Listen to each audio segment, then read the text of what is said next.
Welcome back, and let's jump right in today. Today's topic is Proverbs 3:5. This is the secret to finding the pot of gold at the end of the Christian rainbow. It is the secret of exploring and experiencing the depth of spirituality, and God shares it with us freely. In fact, He just hides it right out in the open for everybody to see. Now, Proverbs 3:5 is the verse that says, "Trust in the Lord with all your heart. Do not lean on your own understanding." Now, where I preach, we do memory verses. I figure, after all, if we're going to call it the engrafted word or the implanted word, like James 1:21 does, then we ought to engraft it, right? And Proverbs 3:5 is a foundational passage. It takes us back to the foundational level. Pardon me for being redundant, but I think that's really where we're at. We're down to the bedrock. Jeremiah 10:23 says it's not a man who walks to direct his own steps. Matthew 1:19, 105 says the Bible is your map, and that's where Proverbs 3:5 takes us back to. This is a verse where we really connect back with God as directly as possible, and I think the world really needs this. I mean, people are doing a lot of stuff that just passes for, survival, wisdom, sorta, but they're not really happy people. I see a lot of people out there, they got a lot of stuff, they got a lot of busyness, and they're just miserable. They just have this dead look deep in their eye. They're haggard and worn out all the time, and I'm like, man, what are y'all doing? I get the feeling that a lot of people are surviving day to day, week to week, but I sure wouldn't use the word thriving for a lot of the folks I know. I'm talking about, when you're really cooking on all four burners, you're hitting on all 8 cylinders, and life is just a joy. You wake up in the morning and you thank the Lord instead of dreading the day coming. And that spiritual depth is there if you can make the connection, if you can really embrace this secret of Proverbs 3:5. And it's just an awesome passage to ponder, because it does, this isn't just hype, it does have life-changing potential for those few people that really will connect with it. And most people won't, though. I mean, most people are going to pay it some lip service, and they're just offended by it. They don't like the whole idea of it. I think people are they're like that kid at home, and mom and dad are taking care of them, mom and dad are giving them all kinds of stuff, and yet they're miffed, they're upset because mom and dad won't treat them like an equal. They don't really feel loved because mom and dad still have and exercise authority over them. Now, there are those few people, and I hope you're one of them, that understand that Proverbs 3:5, when he says, trust in the Lord with all your heart, that is God trying to reach out to you and put His arms around you. That is God trying to infuse blessings into your life. When He tells you don't lean on your own understanding, He is really saying, look, I got a better way. I know some things you don't know, and then He's trying to impart those things to us and make your life really, really better. So instead of suspecting that God's trying to double cross you or somehow trick or betray you, it's that absolute 100% total trust. Now, dabblers are never going to get this. They're never going to understand the benefits that the Bible offers. And the question comes up, well, okay, preacher, how do I know if I'm a dabbler or not? How do I know if I'm dabbling in Christianity or I'm just early on the learning curve? That's a great question. And part of the answer is you just have to set aside some time, whether that private devotional time, whatever you like to call it. I like to call it my quiet time. And you just really have to look at your heart. You've got to get in touch with what's really, really inside of you. And when you get in touch with your own heart, now you're going where the Bible aims. That's where the Bible's trying to get. It doesn't want just surface contact. Anybody can pretend to be a Christian. I bet you know several people that pretend to be Christians, but those people who really, really are in the deepest place of their heart, those are rare.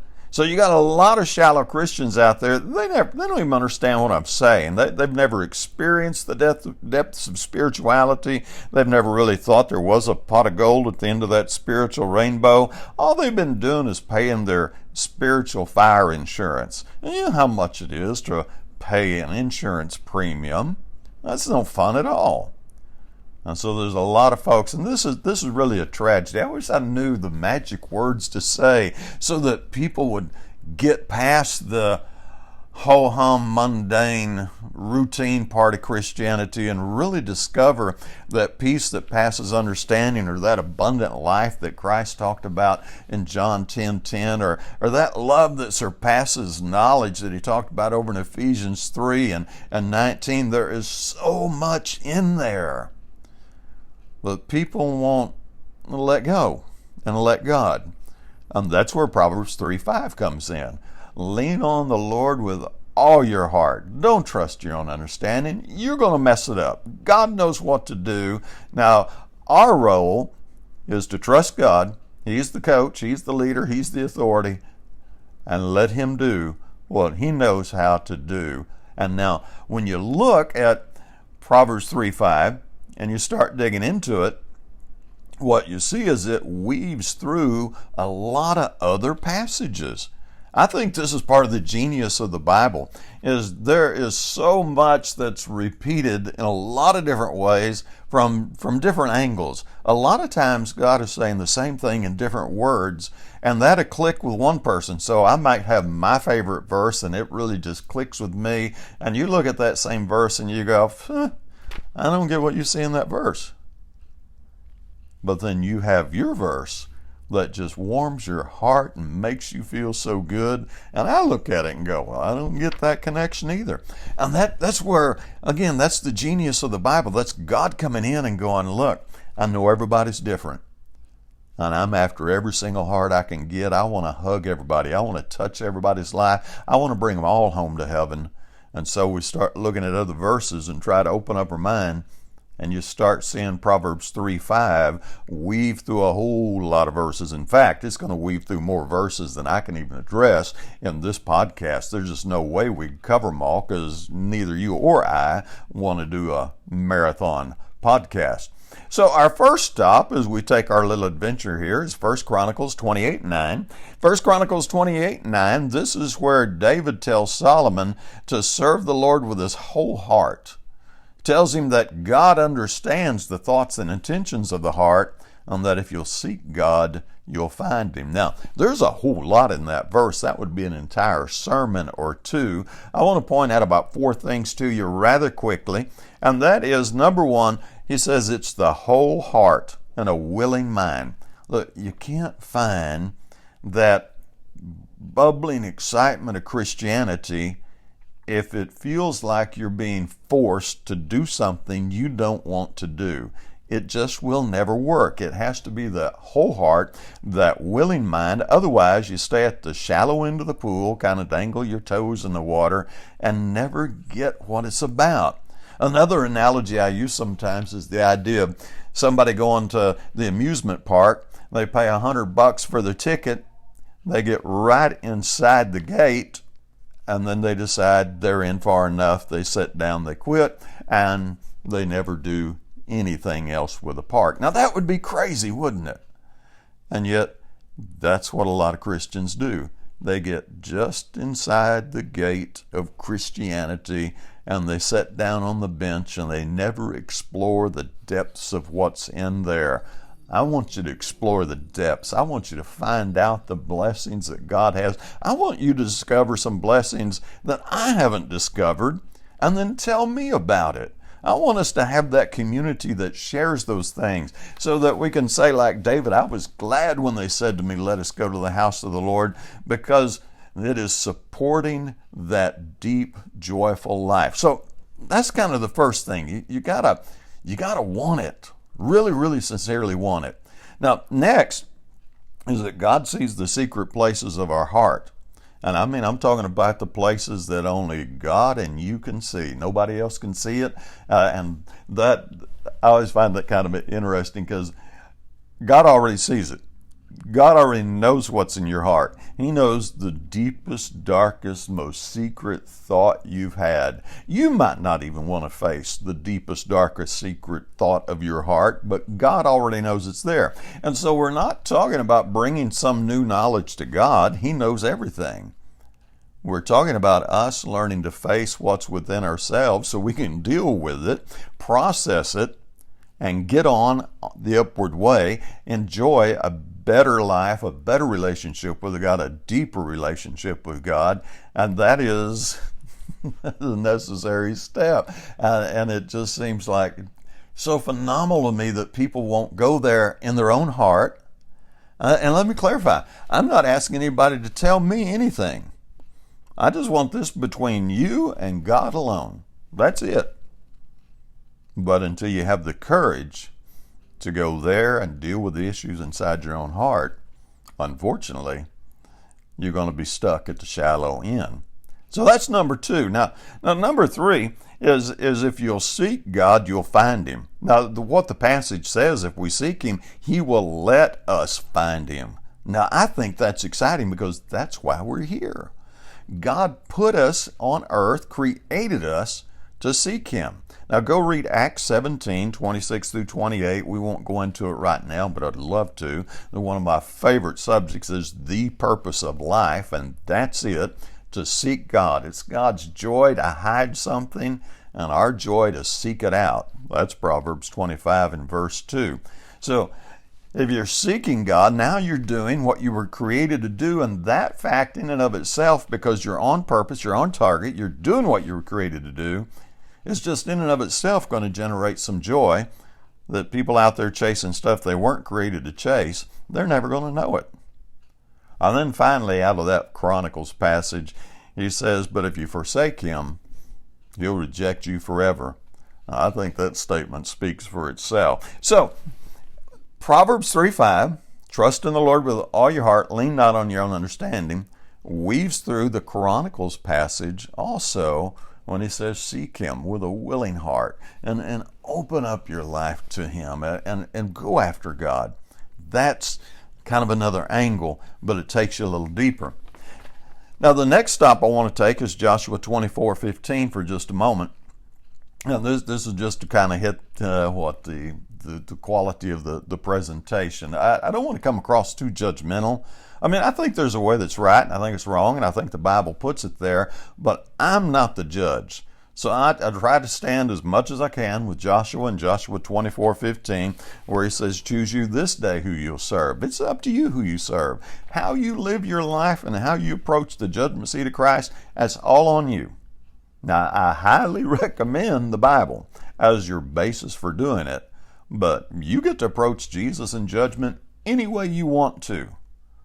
And I'm suggesting, as best I can, because I have no right to demand, is that you trust in the Lord with all your heart and not lean on your own understanding. And that way, when you meet your Creator, it is going to be a day of reunion and joy and celebrating, as opposed to some of the other options out there. Now, you don't have to follow Jesus if you don't want to. Like I say, that's your choice. Understand, though, that choices have consequences. And if you reject God, which is your choice, that means that you also reject the blessings that come from a relationship with God. So if a person doesn't want those blessings, that's fine. That's their business. They have the right to make that choice. However, God does want a relationship with you. And like any relationship, that means there has to be some rules, some understanding, some guidelines. And so now I'm thinking of Amos 3:3, can two walk together unless they're agreed? And that's what we're trying to do. We're trying to walk with God, which means He's the authority. He's the Creator. He's the one in charge. And this is where a lot of people run into the rub. This is where they start pushing back. They're happy walking with God if they can tell God how things are going to go. But we don't tell God how things are going to go. We are the kid at home. And God is trying to love us and take care of us, and He knows things we don't get. And so we submit. And that's the hard part for so many folks. And if you'll think about it, Proverbs 3:5 weaves through the Amos 3:3 passage. Can two walk together unless they're agreed? And Proverbs 3:5 says, Trust in the Lord with all your heart. Lean not on your own understanding. And so we surrender completely with all our heart, joyful, eagerly to God. And endeavor, it's a struggle, but we endeavor not to be wise in our own eyes. Now, at our church, we sing a lot of old-fashioned gospel songs, and one of the old songs we sing is I Surrender All, and basically that's the whole idea of the song, is we just repeat in different words that we surrender all. Now, us preachers like to make a little fun of folks sometimes, in a good way, hopefully an instructive way, and we change the lyrics around to I Surrender Some.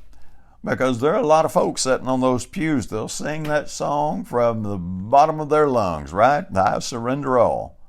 And they ain't even started hardly. Or they're surrendering some. They've told God how much they'll give and where they'll hold back.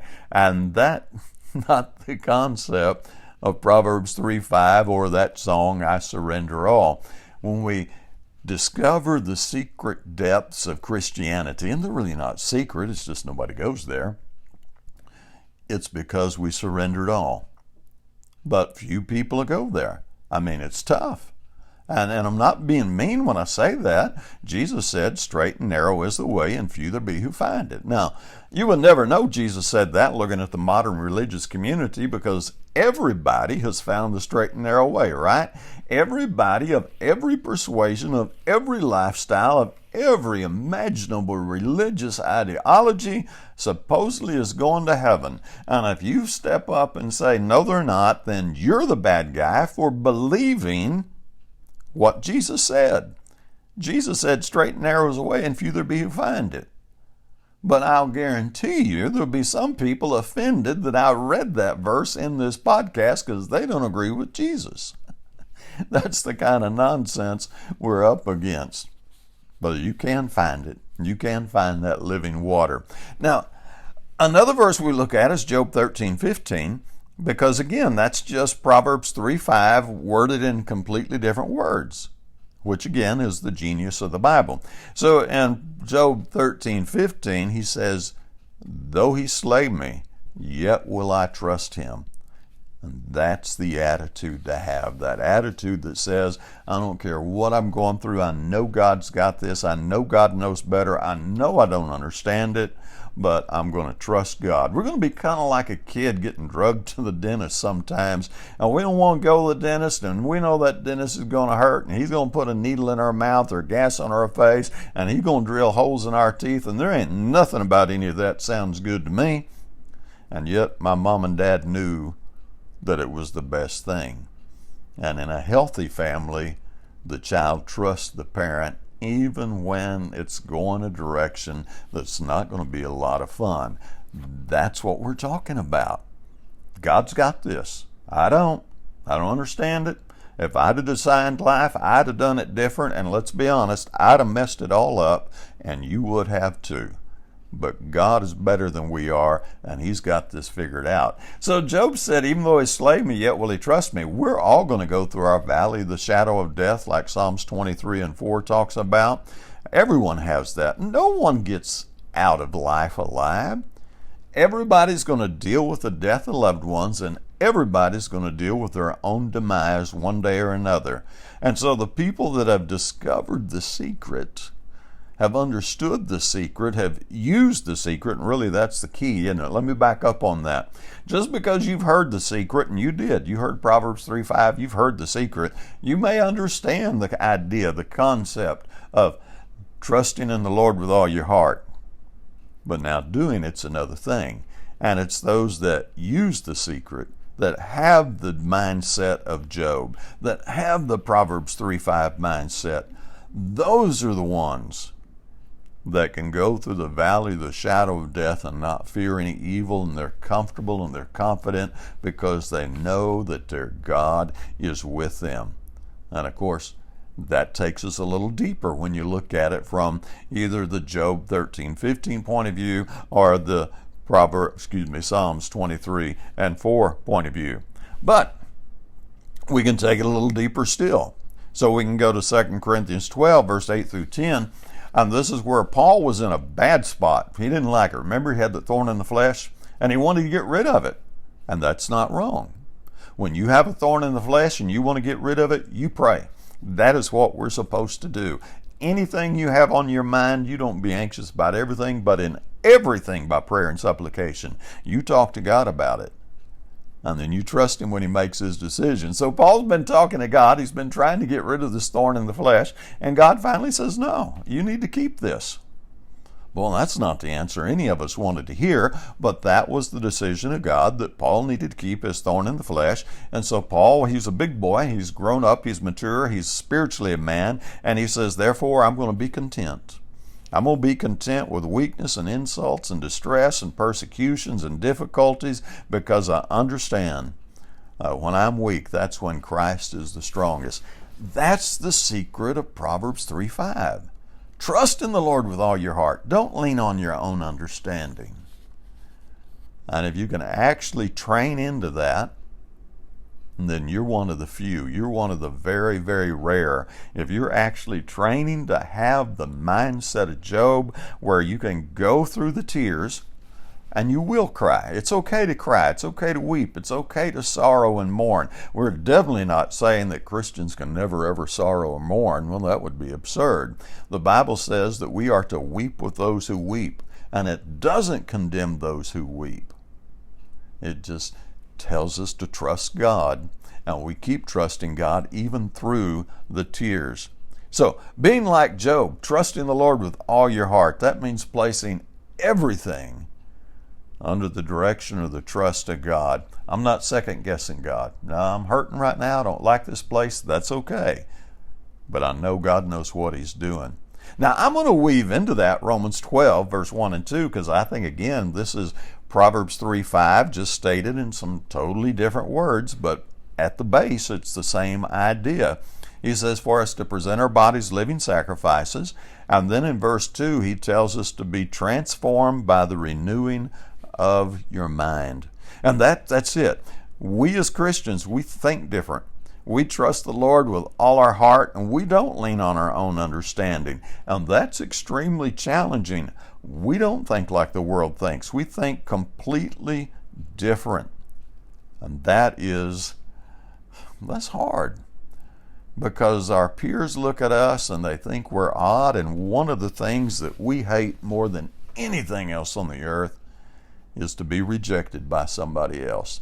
That is one of the biggest fears. One of the biggest things that hold people back is this fear of somebody criticizing, insulting, or rejecting them. And here we are trying to think of a completely different way than this big old society and this culture that we live in. So we're developing a different mindset. We're transforming. We're being renewed by the transforming of our mind. And that means we're going to set our minds on heaven, not on things on the earth. And now, I want you to think about this one for a moment. Don't be hateful. Don't mention any names. But how many people do you know that you really, really think that in the deepest place of their heart, they have really set their mind 100% on heaven? Versus those folks that just show up on Sunday and know how to say the right words. I call it speak Christianese. And yet, you look at their life, and they're really still caught up in the rat race of life. They're really there on Sunday just paying their fire insurance. And like I say, we all know how much fun that is. So, let's call it like it is. Having Christ literally at the center of one's life sounds crazy to the people outside of Christ. It is crazy sounding to those who just dabble in Christianity. So, how is it that some of us actually put Christ there at the very center, and others have trouble with it? What are they missing? What did some people get and other people are going, I don't get it? I think we find that answer over in 2 Corinthians 4, verse 17 through 18. And I think it's just, again, it's one of those things that just hides right out there in the open. This is it. Let me do a little side rant. This is why people got to read their Bible, read it and read it every day, read it again and again and again. I want you to read that Bible so much that eventually you think you wrote it. I mean, you understand the flow of it, the message of it. Verses come to mind automatically. You might not know exactly where to find them, but you can Google them in a heartbeat, and you can be right there on top of that verse and looking at ink on the page, because the Bible itself, not me and not another preacher, but the Bible itself It is the map. That's what David said in Psalms 119, 105. That's where we want to keep going back to. And when you keep going back to it and you read it and you read it and you read it, you find verses like this one that tells us that some of us understand that the things that are seen are temporary and the things that aren't seen are eternal. And there are some folks who really go, it clicks, the light comes on and they go, I get it now. And there are a lot of folks that just hear that verse and go, yeah, I'm not sure about that. And that's the difference. That's the difference between those who are totally committed to God. They trust in the Lord with all their heart. They don't lean on their own understanding. The worldly way of understanding goes, no, money's really, really important. Your possessions are really important. That ought to take priority. And then you have that little subset there, those outliers who go, no, everything I've got here is temporary. Well, my life's just a vapor too. I'm going to be dead someday, and I'm going to be dead a whole lot longer than I'm alive. And so I'm going to make heaven my number one priority. And if you can prioritize heaven as the number one goal, not treating spirituality as secondary, but it is number one in your life. It is the passion, the driving thing in your life. Now you got it, right? Now you're starting to really cook on all four burners though. But that's tough. Letting go of what's in your hand for what you hadn't seen yet, that's an act of faith, isn't it? And I think that's probably another lesson. So you go, wait a minute, preacher. Whoa. Are you saying I can't enjoy this life? Absolutely not. I'm not saying that. We Christians ought to be the happiest people, really enjoying the gifts that God has given us. That's what Christians do. We rejoice with those who rejoice. We have the peace that passes understanding. We have joy inexpressible. We have that love that surpasses knowledge. So I'm not saying you cannot enjoy this pilgrimage, this journey you're on. So what am I saying? I'm saying that you truly, honestly, absolutely prize laying up treasures in heaven more than anything else in life. That is your number one reason for living. You're on earth. You're loving your wife, your family, and whatever your hobbies happen to be, they have a place in your life, but nothing warms your heart more than to lay up treasures in heaven like Christ taught over there in Matthew 6, starting at verse 19. That is the most exciting thing you ever engage. And when you're there, the devil's scared to death of you, and he's not going to be able to stop you. So, let's wrap it up here. Proverbs 3:5. Trust in the Lord with all your heart. Lean not to your own understanding. I'm going to say it again. That is the secret. That is the key of finding the pot of gold at the end of the Christian rainbow. That is the key to unlocking that peace that passes understanding, the key for that joy inexpressible, the love that surpasses knowledge. That is the key that people are missing. It's not that it's not available. Yes, it's available. But picking it up and using it, that's a whole nother thing. So here we have God sharing all the secrets freely with us. He gave them to us in a book. All we got to do is open up the book and start reading and thinking, studying to show ourselves approved, to use 2 Timothy 2:15. And right there they are. And that's the easy part. Because the next part is to start incorporating into our lives and training into the teaching of the Bible.